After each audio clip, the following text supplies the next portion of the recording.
Hey, welcome back. We have a knife here today. This is a brand new one that came from a recent drop from Brown Knives. I can figure out how to open it. People have been doing a great job lately of obfuscating where the box is, which makes it really difficult for someone that shouldn't be opening it to open it, but also for me. But I'd appreciate that. I'd rather take an extra minute to open it than lose it to theft. So, bear with me. All right, there we go. There she is. All right. I'm very excited about this one because this is a new pattern that Craig Brown recently introduced, and I hadn't had a chance to get hands on one yet. It's pretty wild. Let me just soak it in for a second, see what he's doing here. First, it's interesting. He does this kind of, it looks more gold on the video than it does in person. It's like a rose gold. And it's almost impossible to like get the lighting right so that you can see it. But it's actually more reddish gold than it looks on the video, I think. Ah, they're so good.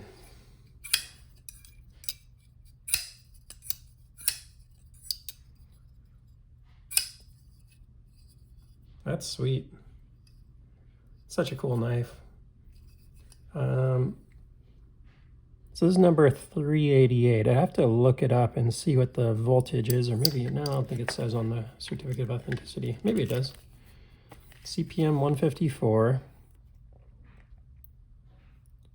Oh, number 368. I said 388. Kind of hard to tell there. Yeah.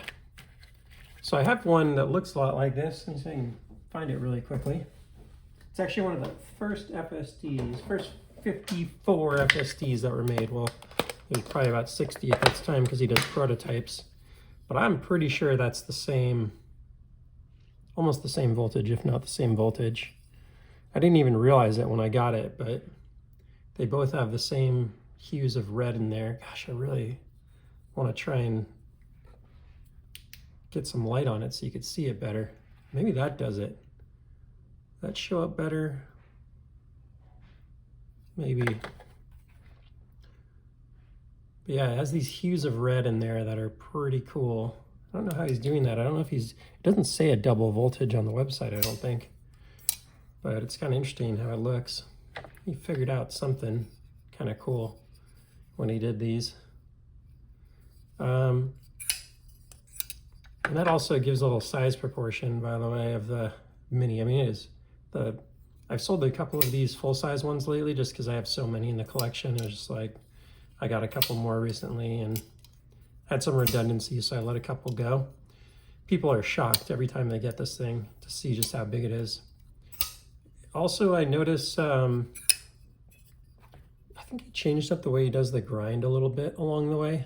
Like this definitely has thicker grind lines than this. This is more granular. But I want to say one of my very early ones, my number 3, had a very similar grind line to the, what is this one? Yeah, this is number 3. I want to say it's more like that. More granular. Yeah, so I think he played around with this a little bit, like maybe different grains on the belt or something like that over the years, because that one's pretty different than that one. I should say the pattern one's pretty different than this pattern too there. So yeah, there's something just really fun about these full-size ones. They're just a lot in the hand. People don't realize how big they are. That's like the size of a Demco 8020. This guy's actually pretty big too. Like it's much bigger than an Oz Roosevelt. It's like the size of a Demco 8020.5. It doesn't look as big though, but it really is a pretty sizable knife. And then if you actually have the blade out, it's even much bigger. Got a little sticky from that opening. Because it's a longer blade. Oops, sorry. It's a pretty sizable knife. So yeah, I mean, it ends up being probably 10% longer, maybe 15% longer than a Demco 80-20.5, which is not a small knife. A lot of people think, you know, the 80-20.5 is the little one, but it's not little. Full-size knife for sure. So that's cool. It's really good to get this pattern in hand. I'll tell you what I like about the pattern and what I don't. I like that it's different. It feels really good in the hand, like it's got a nice little grip to it. What I don't like is that there's no continuity here on the back side like there are on some of his other patterns. So you can see like these lines run through here. And it's not like the biggest deal in the world, but it'd be nice if he'd have done something like that on this part. I don't know how he would have done it, because I think that's probably why he didn't do it. It's because it's like, how would you do it here? But it would be cool if that just blended right in with the rest of the handle. It doesn't look out of place or anything like that, but it doesn't have that same like extra something that you get on these other ones where it's just, that's so cool. Like that is just impossibly cool. And then let me get out a pattern 2 mini, because I think that's maybe the most impressive one of the bunch.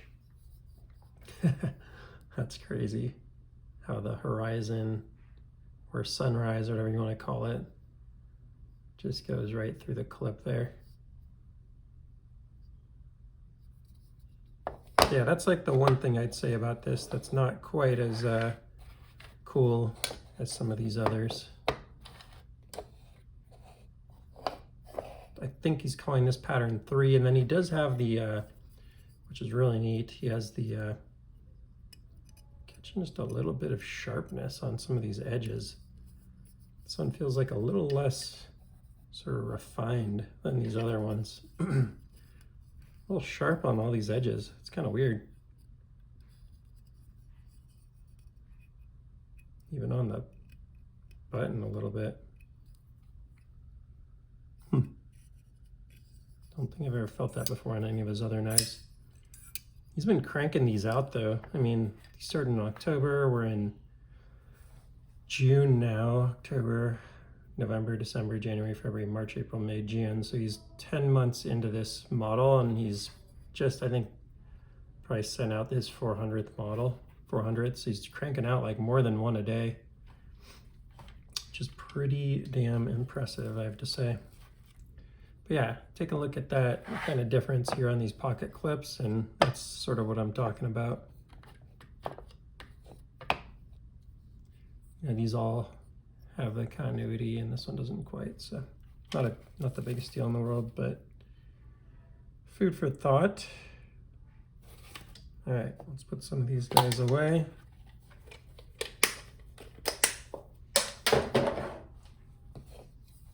This was number 54 here, right? Looks like it fits right in there. Yep.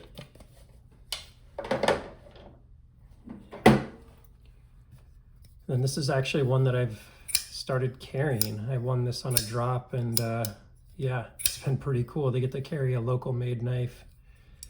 And I love the pocket clip on this thing. When this is in your pants and you got that pocket clip, I mean, that thing is no joke.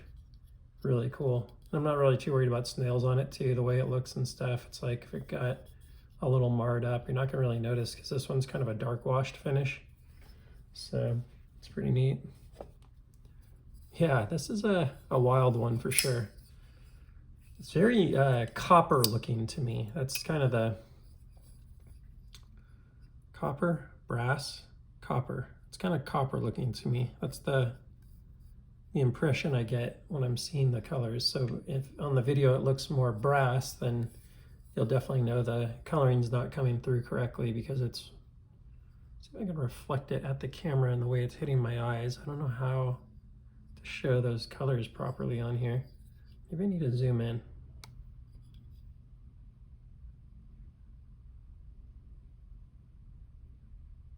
Maybe you can kind of tell a little there, but